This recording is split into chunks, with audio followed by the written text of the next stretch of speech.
Bonjour, je vous présente la scie à ruban que j'ai fabriquée. Elle est fabriquée selon les plans de Matthias Wandel que vous trouverez sur le site woodgears.ca dont je vais vous mettre l'adresse en dessous de la vidéo. Cette scie à ruban est fabriquée pour un coût assez modique, principalement avec des matériaux de récupération.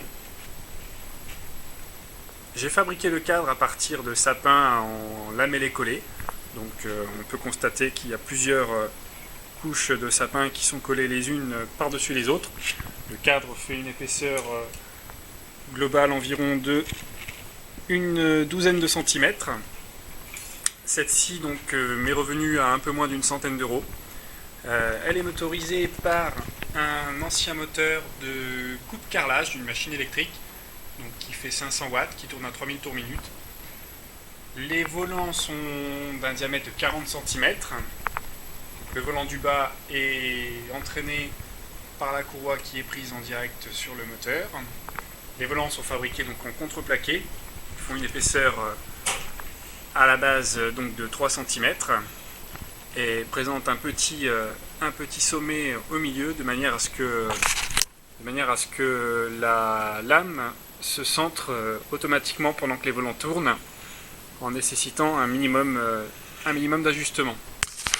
Donc, comme vous pouvez le voir, la majorité de cette scie est fabriquée en bois, donc de même que les guides de lame. Donc, les guides peuvent monter et descendre, donc s'ajuster entièrement. Hop. Voilà, c'est pas facile avec une seule main. Hop. Donc, tel qu'est configurée ma scie ici, j'ai une épaisseur de refente donc de 22,5 cm.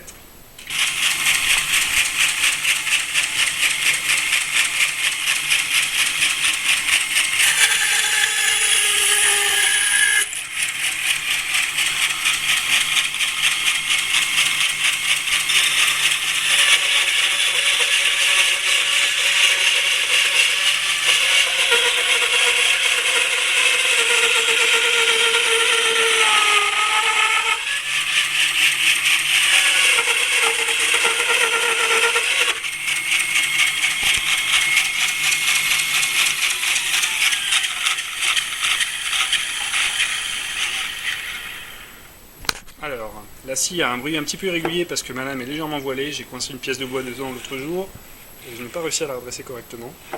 Donc voilà, j'ai coupé un morceau de hêtre qui faisait un peu plus de 4 cm d'épais, donc un bout de hêtre tout vieux, tout vermoulu.